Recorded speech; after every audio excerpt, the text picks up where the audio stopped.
maayong adlaw kaninyong tanan. Magandang araw sa inyong lahat.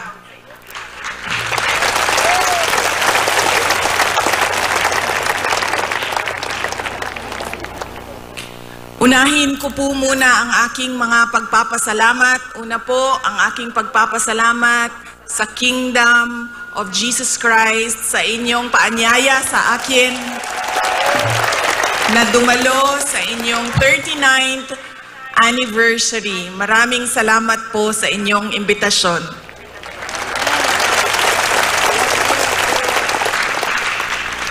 Pangalawang pagpapasalamat ko po ay mula po sa akin personal. Ang pagpapasalamat ko sa tulong ninyo, sa kampanya ninyo, sa suporta ninyo at sa boto ninyo para sa akin nung nakaraang halalan ng taong 2022. Ang susunod na pagpasalamat ay mula sa akin pa din, personal din sa akin, ang pagpapasalamat sa inyong lahat sa suporta ninyo sa aking trabaho noon sa Department of Education at patuloy na suporta ninyo sa aking opisina, ang Office of the Vice President.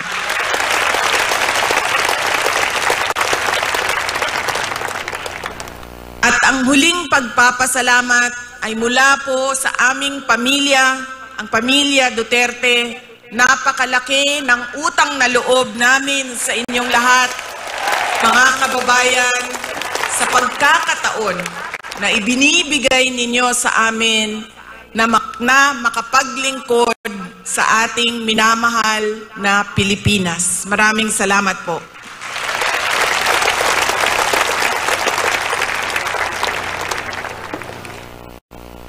Nasabi ko na po,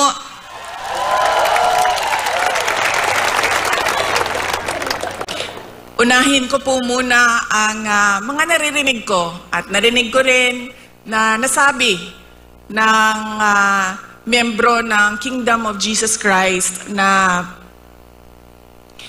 sala manggunitanan ni Inday Sara ug nidagan pa siya presidente dili ta magkalisod-lisod ani atong nasod.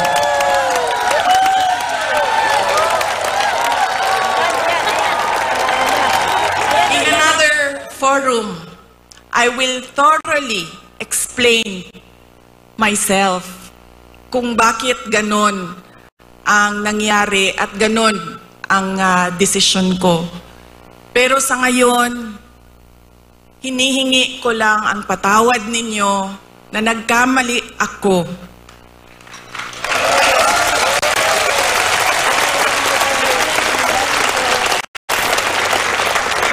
Nagkamali ako sa paghingi ng tulong at suporta nyo para kay Pangulong Bongbong Marcos.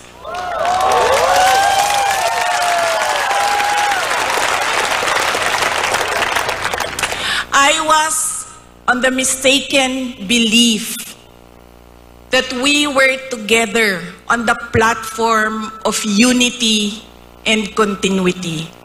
Nagkamali ako, kaya hinihingi ko ang patawad ninyo.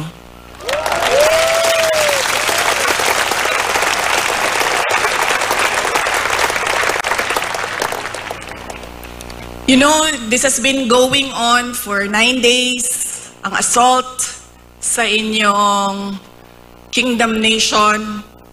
At I could not come earlier dahil meron ding atake sa opisina ng pangalawang Pangulo. At hindi ko maiwanan ang aking mga kasamahan doon sa Office of the Vice President. But always remember na wala man ako lagi sa mga masasayang araw ninyo, pero nandito ako lagi sa inyong kalungkutan. I will always be with you in your darkness. Bago ako pumunta dito, doon sa Manila, sinabihan ako, huwag kang lumapit sa KOJC dahil talo ka dyan. Kalaban mo administrasyon, kalaban mo dayuhan na superpower. Sabi ko sa taong nagsabi sa akin noon, walang contest. Hindi ako matatalo. Walang kompetisyon. Bakit ako matatalo? They may be a minority.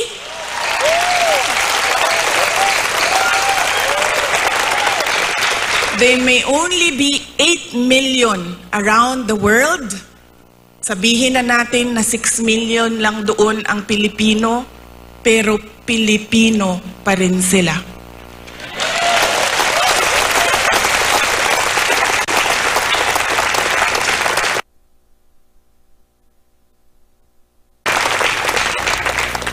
Noong ako ay naging Vice President, isa sa lagi na problema natin, hindi lang dito sa Davao City, but sa iba't ibang lugar ng Pilipinas, ay ang disaster response. So nung ako ay umupo, in-institutionalize namin ang Disaster Operations Center ng Office of the Vice President. Ang aming paghahanda ay disaster response.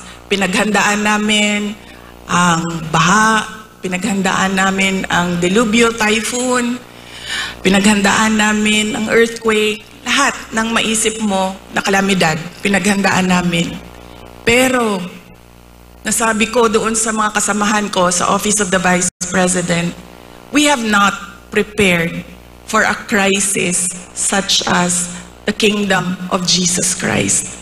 So anong sabi ng libro natin dyan sa Disaster Operations Center? Ano ang dapat nating gawin sa krisis at disaster na ito?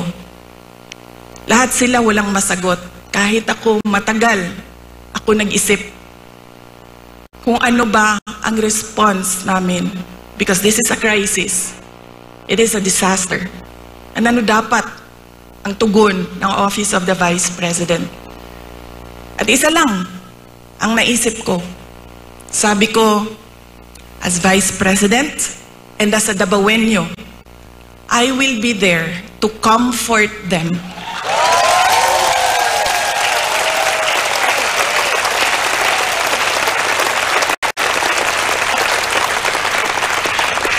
I have a moral obligation to assist them if they feel that they are persecuted. Kahit kukunti lang sila, trabaho ko yan bilang pangalawang Pangulo.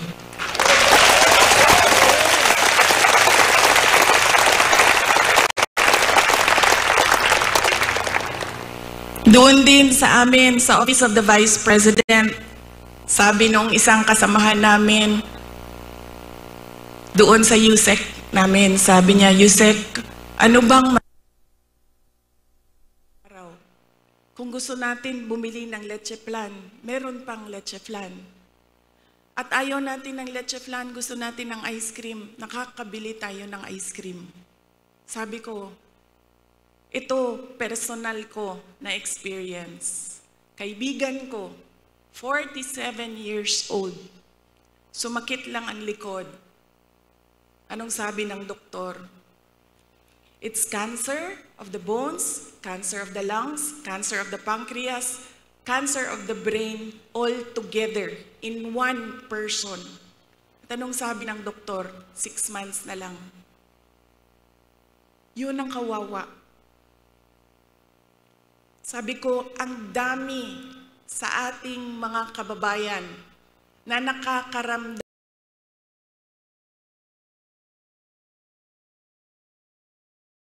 ng gutom dahil hindi na nila mabili ang pagkain sa sobrang mahal ng pagkain.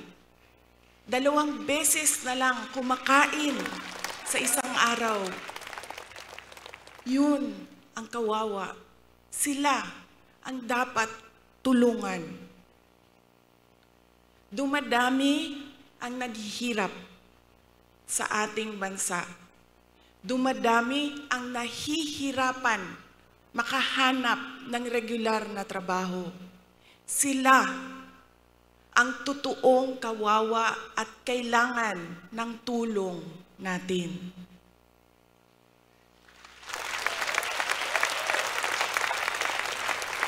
Ilang beses sa pag-atake sa akin, paulit-ulit ko sinabi, magtrabaho muna tayo. Because we owe it to our countrymen, because we made promises on stage, in front of everybody, na we will do something for our country. Paulit-ulit yan noong isang taon. Hanggang ngayon, sinasabi ko, magtrabaho muna tayo. Mas maraming nangangailangan ng tulong kaysa mas interesado sa politika.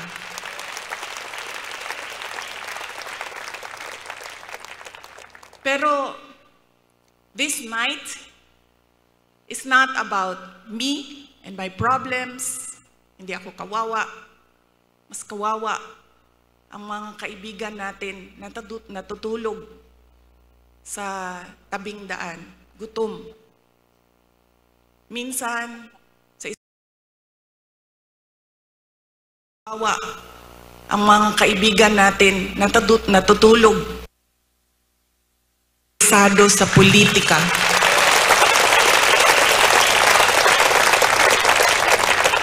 Pero this night is not about me and my problem. Tandaan ninyo, hindi kayo kawawa.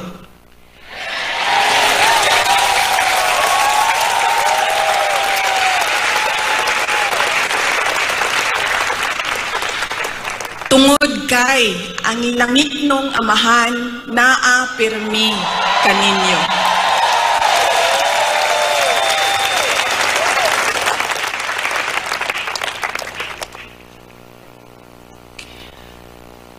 Noong isang araw, kausap ko yung SMNI President. Sabi ko sa kanya, "Sir, bigyan mo ako ng update sa mga tao." Sabi niya sa akin, 3,000 ka pulis, 4,000 ka pulis, 5,000 ka pulis, ilang gipadala dinhi sa Kingdom Nation. Nalisang na ang mga tao. Nangahadlok na sila. And then I said, mali nga malisang, mali nga mahadlok, kay baw mo nga no, gipadalhan mo og 5,000 ka pulis na inyong istoryahon, na inyong ipasabot, na unsa na ang atong nasod, asa na ang rule of law.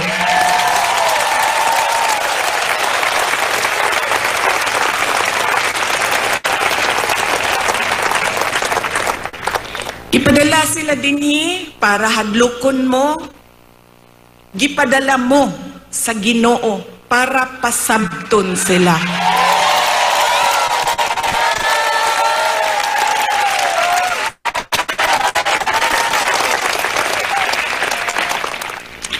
If they come from a place of violence, the Kingdom Nation is the expert on peace. Kay baw mo, anak. Dabaweños are peace-loving Filipinos. And in fact, dili lang Dabaweños, because the Kingdom Nation citizens can be found all over the country and around the world.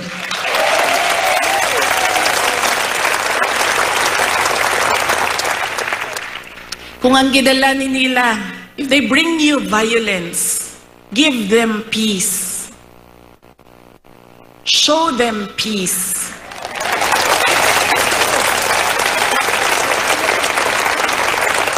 Make them understand that this is not about me and you. This is about the abuse of power and the assault on the freedom of religion. Because the kingdom, nation, citizens can be found all over the country and around the world.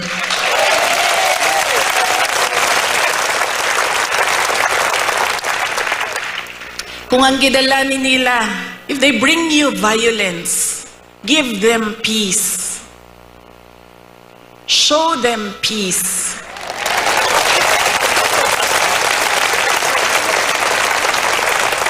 Make them understand that this is not about me and you. This is about the abuse of power and the assault on the freedom of religion.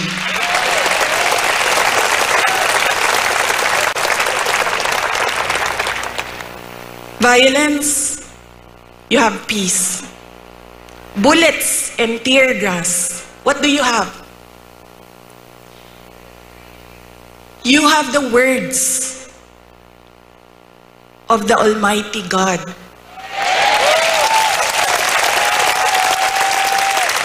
You have the Bible.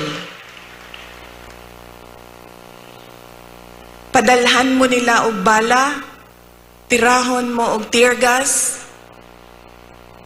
Preach to them the words of God.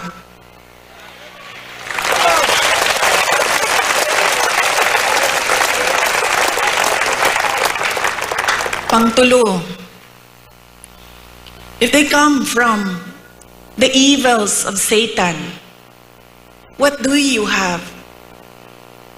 You have the goodness of the Lord Jesus Christ.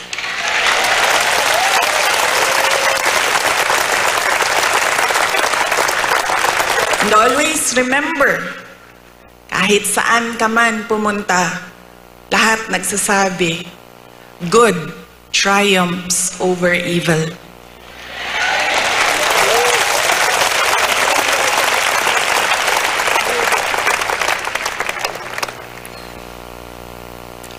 Ang ako ang lola sa mother's side, maternal grandmother na ako, buhi pa siya karon, kaluoy sa Ginoo. She's blessed with a very long life. She's in her 90s.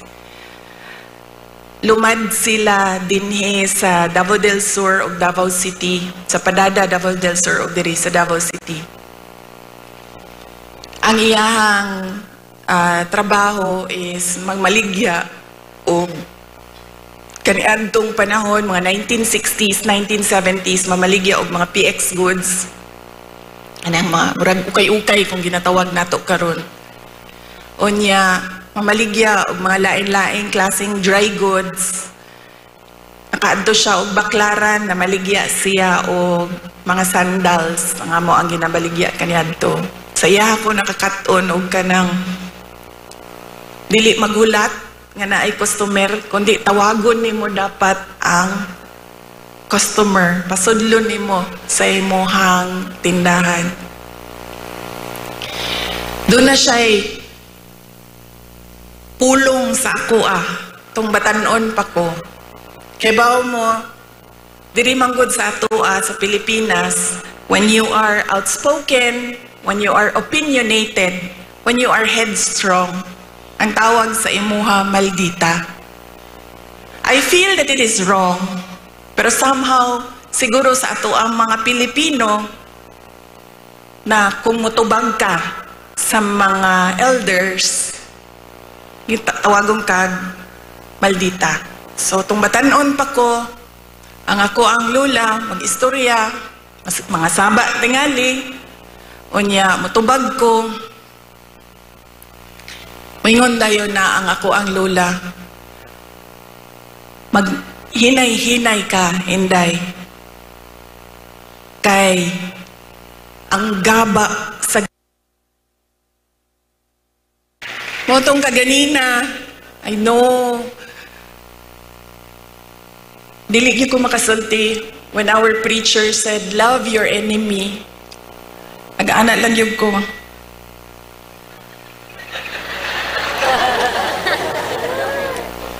Wala pa ko sa punto sa mga miyembro. I am not in that level of spiritual enlightenment na I can love my enemies.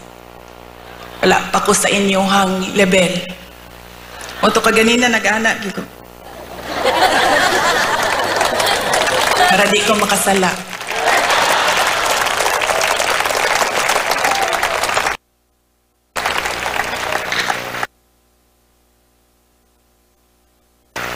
But you know, para sa ako dili man ako sila mamahal. I cannot bring myself to love them. Pero ang akong verse, pulong para kanila mao ang gaba sa Ginoo, di yun magsaba.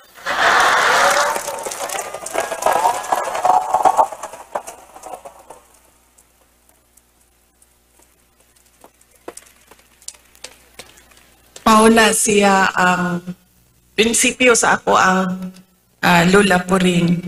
And God will take care of you all the more because kamo, you can love your enemies. You can forgive.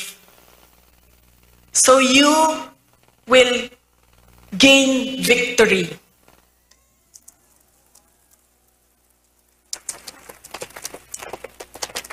God will be there, will always be behind you, around you, above you, underneath you, to cradle you, to shelter you. Because you know His power over all of us.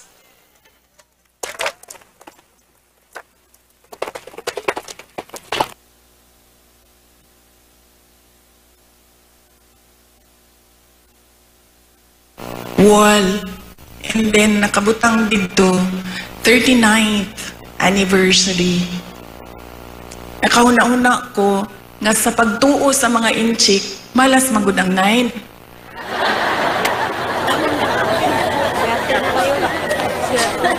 Moto nakaanak ko, siguro sundon na to. Wala may mawala sa to Kung sundon na to ang tinuuan sa mga inchik, nga dili gyud ka mag-celebrate og 9. So this is our 40th anniversary. And mamalakpak ta para sa 40 years.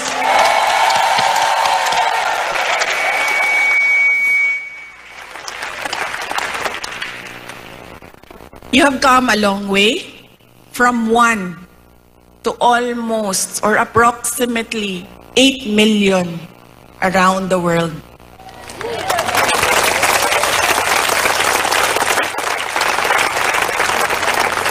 You have overcome challenges, and every challenge made you stronger, made you more united. And we can see that now. There is another challenge before you, pero naagihapon mo sa ngalan sa Ginoo.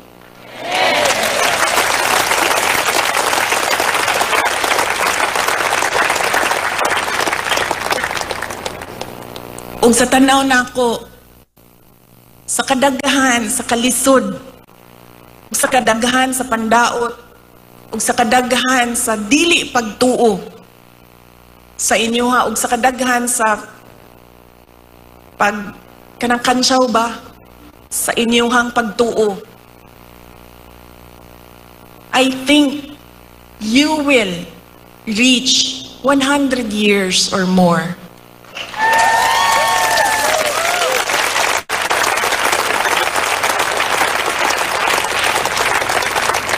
Magpadayon ug magpadayon mo basta ang inyong pagsalig ug pagtuo hugot dinha sa Ginoo.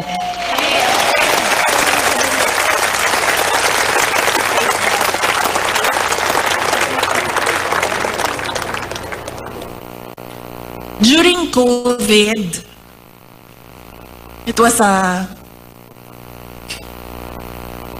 experience as mayor. It was an experience that I do never want to go through again. The COVID-19 pandemic. Dili na ko ma-explain sa inyo ang kalisod atong panahon na to. Nga dunay mga gipangayo sa imuha nga COVID-19 response, pero walay budget ang syudad para punduhan ang mga projects para sa COVID-19 response. Daghan kaayo, TTMF, PPEs, suporta sa mga frontliners, health workers. Dili na ko gusto mo sa bato. Pero doon ako'y mensahe sa mga Dabawenyo, maupod ang mensahe nako sa inyo ha, karon dili lang sa mga naadinhi sa Davao City, kundi sa tanan nga miyembro sa Kingdom of Jesus Christ. And that is, we will not break.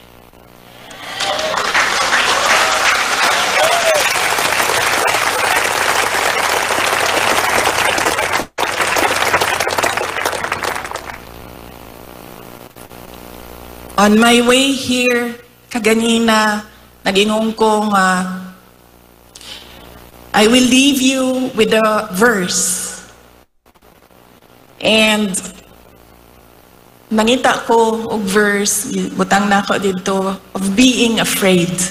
And doon ay isa, on top of the list, which will guide you, which will guide me, which will guide our countrymen through these dark times of our nation. And that is Psalm 23, verse 4. Even though I walk through the valley of the shadow of death, I will fear no evil, for you are with me.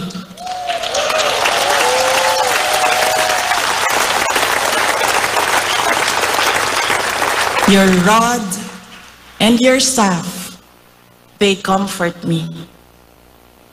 Ayaw mo kalimot na ay Ginoo nga nagtanaw sa ato ang tanan.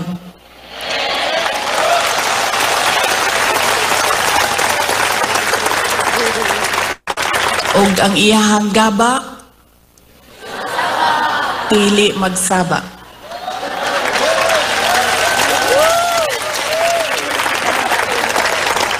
Let us clap for 100 more years.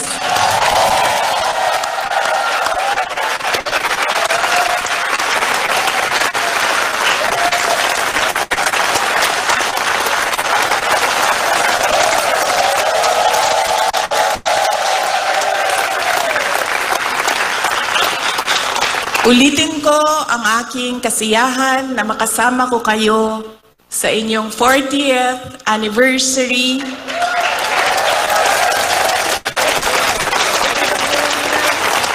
We will not break. Happy 40th anniversary, Kingdom of Jesus Christ. God save the Philippines. Shukran.